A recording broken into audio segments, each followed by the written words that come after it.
Now Galatians chapter number 2. We continue in Galatians 2 and verse number 1. I've been dealing with the man Barnabas, and one of the beauties of the radio is I don't necessarily have to get through. That gives us an opportunity to try to develop and deal with some of these matters that under other circumstances and normal circumstances we wouldn't be able to develop or cover on the Bright Spot Hour. Then 14 years after, I went up again to Jerusalem with Barnabas and took Titus with me also. And I've been dealing with the man Barnabas. He is a very important and a pivotal figure in the scriptures and in the early part of the ministry of the Apostle Paul. Barnabas was instrumental in bringing Paul to Antioch to labor there in the ministry. That is an extremely important thing. That Paul's introduction to the church at Antioch was actually a result of the man Barnabas. The three missionary tours that Paul is involved in could be classified or identified by Paul's assistant that traveled with him. In the first missionary tour, it's Paul and Barnabas. The second missionary tour, Paul and Silas. The third missionary tour, Paul and Timotheus. Now, concerning the man Barnabas, they returned to Antioch, but whenever Barnabas and Paul leave Jerusalem, this would be in Acts chapter number 13, and go back to Antioch, they returned there with John Mark. That was Barnabas' nephew. In Acts 13:13 and 14, the scripture records, now when Paul and his company loosed from Paphos, they came to Perga in Pamphylia, and John, departing from them, returned to Jerusalem. That would be John Mark, Barnabas' nephew. But when they departed from Perga, they came to Antioch in Pisidia, and went into the synagogue on the Sabbath day, and sat down. Now, when John Mark, who had left with them on this first missionary tour, now there's been all kind of speculation as to what might have happened, but John Mark departed from them and went back home. He went back to Jerusalem. I don't know if his youth and inexperience bothered him. I don't know if there was some pressing need that would have prompted him to need to return back to Jerusalem. We just don't know. But we do know that he left Barnabas and Paul in the work. Now, I'm positive that that put a bad taste in the mouth of Paul. We just discern from what we can read in Acts 13 and 14. But it's interesting that it is here that we we no longer read about the matter of Paul and Barnabas. This labor here becomes Paul and Barnabas, and the placement of the name Barnabas last, I think, would indicate the importance of Paul. Remember now that Barnabas was sent by the church at Jerusalem, was sent to Antioch to investigate. He has an important role in the Jerusalem church. But we've also seen that in the transition period that we have in the book of Acts, that the Jerusalem church is waning while the Gentile church with its headquarters in Antioch, Syria, is waxing.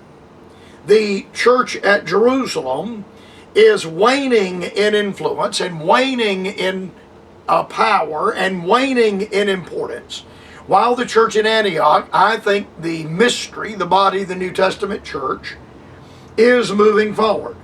Now, it's interesting that whenever we read Paul and Barnabas, we don't read Barnabas and Paul, but Paul and Barnabas. Paul and Barnabas, the placement of Paul's name first, I think, indicates the identification of Barnabas with the Jerusalem church.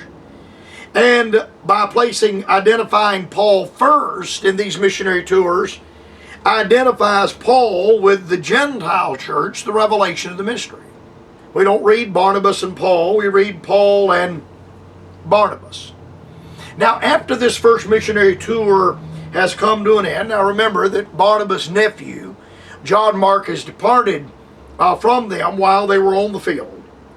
The first missionary tour comes to an end. Paul and Barnabas are summoned to Jerusalem for what we understand to be the Jerusalem Council. In Acts 15 verse number 2, then when therefore Paul and Barnabas had no small dissension and disputation with them, they determined that Paul and Barnabas and certain other of them should go up to Jerusalem unto the apostles and elders about the question. And when they were come to Jerusalem, they were received of the church and of the apostles and elders, and they declared all things that God had done with them. Now, this is the recording in Acts 15 of the event or the record that Paul records in Galatians 2, verse number 11.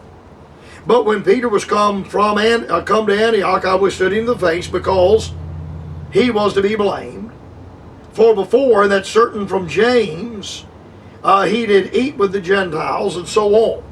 So the matter of the Jerusalem Council arises. Now, the line of demarcation, or the argument in Paul's day, was over the matter of circumcision in the law. Circumcision was a Jewish rite that God established with Abraham prior to the law as a mark of identification. And then under the matter of the law, on the 8th day, all the males were to be circumcised. The matter of circumcision was a mark of identification between God and the nation of Israel, the people of Israel. That matter of circumcision was right that the Jews and Mosaic law struggled to give up and struggled to do without. This matter of circumcision began to arise, and of course, as an extension of the matter of circumcision, we have the whole battery, the whole body of the matter of the law that is now brought into question. And certain men which came down from Judea taught the brethren, and it said, except ye be circumcised after the manner of Moses, ye cannot be saved. Now that falls right in the very heart of what Paul is dealing with in the book of Galatians. The matter of the law and the matter of circumcision. Paul is so offended by this that he says in chapter 3 verse 1, O foolish Galatians, who hath bewitched you, that ye should not obey the truth, before whose eyes Jesus Christ hath been evidently set forth, crucified among you. This only what I learn of you, received ye the Spirit by the works of the law, or by the hearing of faith? Oh, are ye so foolish? Having begun in the Spirit, are ye now made perfect by the flesh? Have ye suffered so many things in vain, if it be yet in vain? Paul is offended by these law keepers that have come down from Judea, the Judaizers, we call them Judaizers, and they have stated in no uncertain terms, except ye be circumcised after the manner of Moses, ye cannot be saved. So the Jerusalem Council is summoned. The instrument that brought them together is the matter of circumcision. But there is an overriding difficulty, an animosity between the matter of law and grace. We're not entirely free from that in this late day of 2020.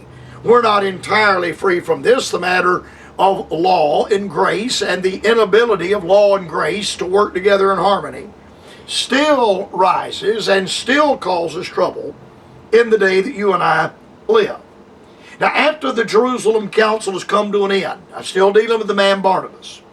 Paul desired to start another missionary tour.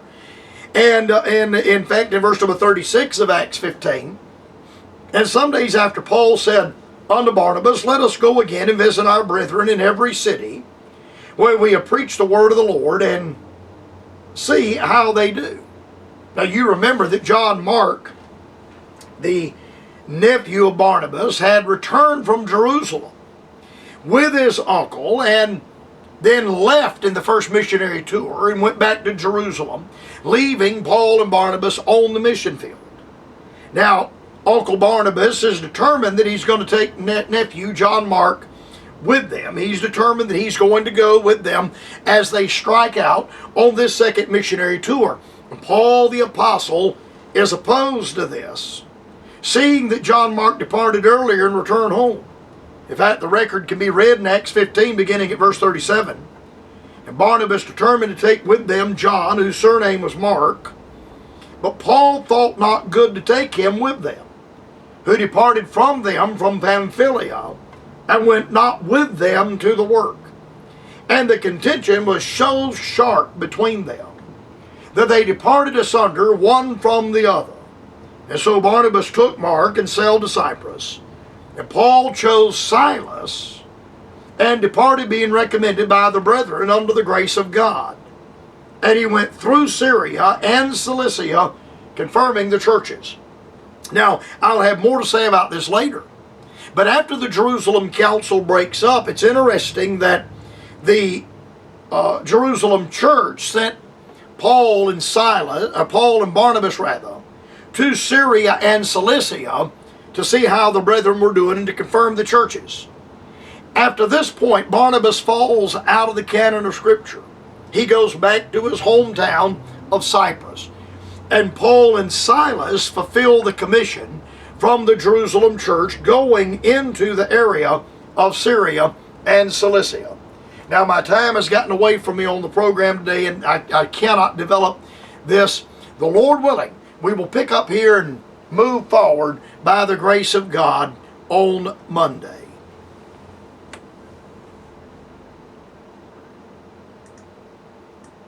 Check out the website at thebrightspothour.com. Write Dr. Carper at Post Office